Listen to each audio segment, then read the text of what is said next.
অন্তরের ভিতরে মনের ভিতরে খুশি অনুভব করে, যারা দ্বীনের কাজে সহযোগিতা করার পর অন্তরের ভিতরে আনন্দ অনুভব করে, আল্লাহ রাব্বুল আলামিন বলেন তাদের ঈমানকে আমি বৃদ্ধি করে দিই। সুবহানাল্লাহ।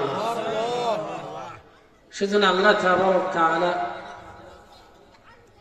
আমাদেরকে ভাগ্যবান বানাইছেন বিদায় আমরা এই দ্বীনের জায়গার মধ্যে, দ্বীনি মজলিসের মধ্যে আসতে পেরেছি, বসতে পেরেছি। আল্লাহ তাআলার অসংখ্য অগণিত বান্দা আছেন যাদেরকে আল্লাহ রাব্বুল আলামিন এখনো কবুল করেন নাই। আল্লাহ রাব্বুল আলামিন বলেন, আমি দুনিয়াটাকে একমাত্র আমার বান্দাদের জন্য বানিয়েছি। যে সমস্ত বান্দারা দুনিয়াতে আছে এদের জন্যই আমি দুনিয়া এত সুন্দর করে নাজ নিয়ামত দিয়ে ভরপুর করে দিয়েছি। এখন যদি আমরা দুনিয়াতে আসার পর মনে করি যে দুনিয়ার মধ্যে আমরা আসছি এমনি, আসার পর কিছুদিন ঘুরলাম ফিরলাম, 60 বছর 70 বছর হায়াত হলো, আল্লাহ তাবারক তাআলা ডাক দিলেন চলে গেলাম, বাস এতটুকুর নামই জীবন নয়। আল্লাহ তাবারক তাআলা পবিত্র কোরআনে কারিমের মধ্যে ইরশাদ করেন, বান্দা আমি তোমাদেরকে কি জন্য বানাইছি জানো? আমি আল্লাহ রাব্বুল আলামিন তোমাদেরকে যে জন্য বানাইছি সেই জন্য তোমরা শুনে নাও। আল্লাহ রাব্বুল আলামিন পবিত্র কোরআনে কারিমের মধ্যে বলেন, আফাহাসিবতুম আন্নামা খালাকনাকুম আবাসা আফাহাসিবতুম আন্নামা খালাকনাকুম আবাসা ওয়া আন্নাকুম ইলাইনা লা তুরজাউন। আমি আল্লাহ রাব্বুল আলামিন দুনিয়াতে যাদেরকে বানাইছি এমনি এমনি বানাই নাই। তোমরা যদি মনে করো আমি আল্লাহ তোমাদেরকে এমনি বানাইছি, না না, আমি আল্লাহ তোমাদেরকে আমার কাছে পুনরায় আবার ফিরে আনবো। আমি আল্লাহ রাব্বুল আলামিন তোমাদেরকে বানাইছি, ওয়া মা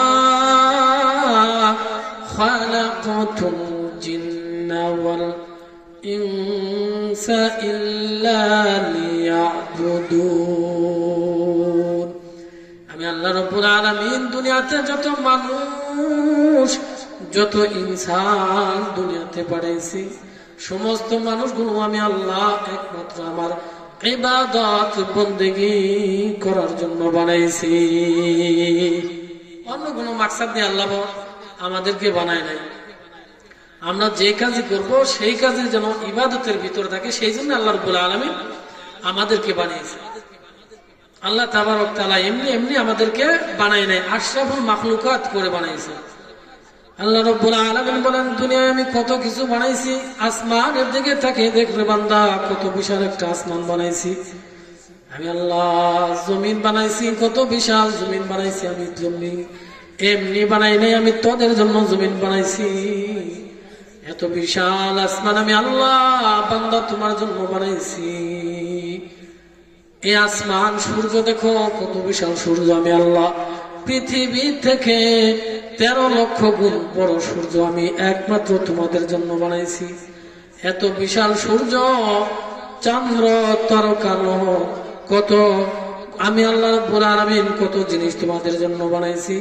এমনি বানাই নাই বান্দা, সবগুলো তোমাদের জন্য বানাইছি। এবার আমি আল্লাহ রাব্বুল আলামিন তোমাদেরকে আমার জন্য বানাইছি। সেই জন্য আল্লাহ রাব্বুল আলামিন বলেন, দুনিয়ার মধ্যে সব থেকে দামি করে তোদেরকে আমি বানাইছি, দুনিয়া থেকে সব থেকে সুন্দর করে আমি আল্লাহ তোমাদেরকে বানাইছি। আল্লাহ রাব্বুল আলামিন সূরাতুত তিনের মধ্যে ডাক দিয়ে বলেন, ওয়াত-তিন ওয়াজ-যাইতুন ওয়া তুরি সিনিন ওয়া হাযাল বালাদিল আমিন লাকাদ খালাকনাল ইনসানা ফি আহসানি তাকওয়িম। আল্লাহ রাব্বুল আলামিন ডাক দিয়ে বলেন, ওয়াত-তিন, তিন ফলের কসম, ওয়াজ-যাইতুন, যাইতুন ফলের কসম, ওয়া হাযাল বালাদিল আমিন, পবিত্র মক্কা, পবিত্র মক্কা নগরের কসম দিয়ে আল্লাহ রাব্বুল আলামিন বলেন, লাকাদ খালাকনাল ইনসানা ফি আহসানি আহসানি তাকওয়িম। আমি আল্লাহ রাব্বুল আলামিন, একমাত্র আমি আল্লাহ রাব্বুল আলামিন তোমাদেরকে এত সুন্দর করে বানাইছি, চন্দ্র সূর্য থেকে সুন্দর করে বানাইছি। জোরে জোরে বলা যাবে না সুবহানাল্লাহ? সেই জন্য আল্লাহ রাব্বুল আলামিন আমাদেরকে আশরাফুল মাখলুকাত, সব থেকে দামি সৃষ্টি জীব করে বানাইছে। আর এই আশরাফুল মাখলুকাত বিভিন্ন জায়গার মধ্যে কাটাকাটি হানাহানির ভিতর রয়েছে। এত যত্ন করে আল্লাহ রাব্বুল আলামিন বলেছেন, আমাদেরকে এত যত্ন করে বানাইছেন, আর আমরা থাকি বিভিন্ন কাটাকাটি হানাহানির ভিতরে। সেজন্য আল্লাহ রাব্বুল আলামিন বলছে, তোদেরকে আমি দুনিয়াতে দিব, কিন্তু ফেরেশতারা বলছে আল্লাহ এদেরকে দুনিয়াতে দিবেন, আর দুনিয়াতে যাওয়ার পর কাটাকাটি ফিতনা ফাসাদের মধ্যে থাকবে। যেমন কিছুদিন আগে আমাদের হাদি ভাই দুনিয়া থেকে চলে গেছে, কোনো খবর নাই। মৃত্যু, এমন মৃত্যু, আল্লাহ রাব্বুল আলামিন তাকে জান্নাতুল উঁচু মাকাম দান করুক, সকলে বলেন আমিন। সেই জন্য মুসা আলাইহিস সালামের জামানার মধ্যে এরকম মানুষ আল্লাহ রাব্বুল আলামিন এই পবিত্র কোরআনকে 114টা সূরা দিয়ে সাজাইছেন। আল্লাহ রাব্বুল আলামিন বলেন, আমি এই পবিত্র কোরআনকে 114টা সূরা দিয়ে সাজাইছি, 6666টা আয়াত দিয়ে আমি আল্লাহ রাব্বুল আলামিন এই কোরআনকে আমি আল্লাহ সাজিয়েছি। এই কোরআনের সর্বপ্রথম যে সূরা, সেই সূরার নাম হলো সূরাতুল বাকারা। আমি আল্লাহ রাব্বুল আলামিন এই বাকারা গাই করে কেন নাম দিয়েছি জানোনি? পয়গম্বর মূসা আলাইহিস সালাতু ওয়াস সালামের জামানার মধ্যে এমন একজন ব্যক্তিকে মানুষ খুন করে ফেলল। পয়গম্বর মূসা আলাইহিস সালাতু ওয়াস সালামের জামানার মধ্যে তাফসীরে জালালাইনের মধ্যে বলেন, একজন ব্যক্তিকে এমন ভাবে খুন করে ফেলা হলো, তার খুনের জন্য কে দায়ী নেবে কোন ব্যক্তিকে পাওয়া যাচ্ছে না। এই ব্যক্তিকে যখন নাকি খুন করা হলো, শহরের প্রধান গেটের মধ্যে তাকে ঝুলিয়ে রাখা হলো। কিন্তু কি জন্য খুন করলেন, কে খুন করলেন, কোন হুদুস তার জন্য প্রমাণিত পাওয়া যাচ্ছে না।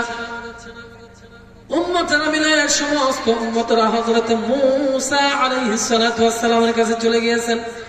কারণ এমন একজন নবী আল্লাহ রাব্বুল আলামিন দুনিয়াতে পাঠাইছিলেন, যেই নবী সম্পর্কে আল্লাহ রাব্বুল আলামিন বলেন, ওয়া কাল্লামাল্লাহু মূসা তাকলিমা। এমন একজন নবী আল্লাহ রাব্বুল আলামিন দুনিয়াতে পাঠাইছিলেন, যে নবী দুনিয়াতে থাকা অবস্থায় আল্লাহর সাথে সরাসরি কথা বলেছে। জোরে জোরে বলেন সুবহানাল্লাহ। আল্লাহর সাথে কথা বলছেন দুনিয়ায় থাইকা, দুনিয়ার মধ্যে থাইকা আল্লাহর সাথে কথা বলছেন। সেজন্য আল্লাহ রাব্বুল আলামিন পবিত্র কোরআনের মধ্যে বলেন, ওয়া কাল্লামাল্লাহু মূসা তাকলিমা। এমন একজন নবী, যে নবীর নাম হলো পয়গম্বর মূসা আলাইহিস সালাতু ওয়াস সালাম।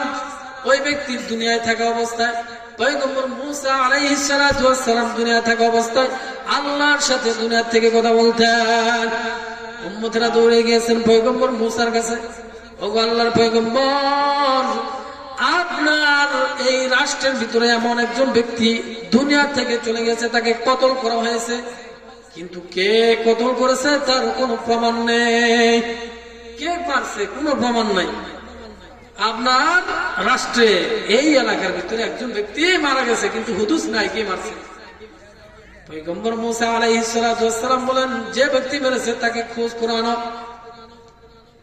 উম্মতেরা বলেন, ওগো পয়গম্বর মূসা, আপনি তো আল্লাহর সাথে কথা বলেন, আপনার পরওয়ারদিগারের সাথে কথা বলেন, আপনার প্রভুর সাথে কথা বলেন, কোন ব্যক্তি এই ব্যক্তিকে মেরেছে তাকে আপনি খবর নিয়ে দেন। উম্মতেরা পয়গম্বর মূসার কাছে যায় বলেন, ওয়া ইয ক্বালা মূসা লিকওমিহি ইন্নাল্লাহা ইয়া'মুরুকুম আন তাযবাহু বাকারা ক্বালু আতাত্তাখিযুনা হুজওয়া ক্বালু আউযু বিল্লাহি আন আকুনা মিনাল জাহিলিন। উম্মতেরা বলেন, ও পয়গম্বর মূসা, একটু আল্লাহর কাছে জানেন কোন ব্যক্তি এই ব্যক্তিকে হত্যা করেছে, এই ব্যক্তিকে কে মেরেছে, একটু আপনি প্রমাণটা বাইর করে দেন। আপনার পরবর্তীকার কাছে জিজ্ঞাসা করেন কোন ব্যক্তি এই ব্যক্তিকে মারছে। পয়গম্বর মূসা আলাইহিস সালাতু ওয়াস সালাম তিনি 70,000 উম্মতদেরকে নিয়ে 70,000 কাফেলা নিয়ে তুর পাহাড়ের মধ্যে চলে গিয়েছেন। 70,000 উম্মত নিয়ে গেছে যে মারছে কে এটা খবর নেওয়ার জন্য। আল্লাহ রাব্বুল আলামিনের সাথে কথা বলেন। আল্লাহ তাবারক ওয়া তাআলা বলেন ইন্নাল্লাহা ইয়া'মুরুকুম আন তাযবাহু বাকারা। ওগো পয়গম্বর মূসা আপনার উম্মতদেরকে বলেন তারা যেন একটা গাভী জবাই করে নেয়। আপনার উম্মতদেরকে বলেন তারা যেন একটা গাভী জবাই করে। এই উম্মত এমন একটা ঘাইরা উম্মত ছিল, এক কথা বললে পারা এটা আরো অতিরঞ্জিত আল্লাহর কাছে প্রশ্ন করত। পয়গম্বর মূসা আলাইহিস সালাতু ওয়াস সালাম যখন উম্মতদেরকে বলছেন আল্লাহ রাব্বুল আলামিন তোমাদেরকে একটা গাভী জবাই করার জন্য বলছেন, উম্মতেরা ডাক দিয়ে বলেন পয়গম্বর মূসা আপনি একটু আল্লাহকে জিজ্ঞাসা করেন ওই গাভীটা যে আমি জবাই করব কেমন একটা গাভী জবাই করব। পয়গম্বর মূসা আলাইহিস সালাতু ওয়াস সালাম যখন গাভী জবাই করার কথা বলছেন, উম্মতেরা ডাক দিয়ে বলেন আনু আতাত্তাখিযুনা হুজওয়া ক্বালা আউযু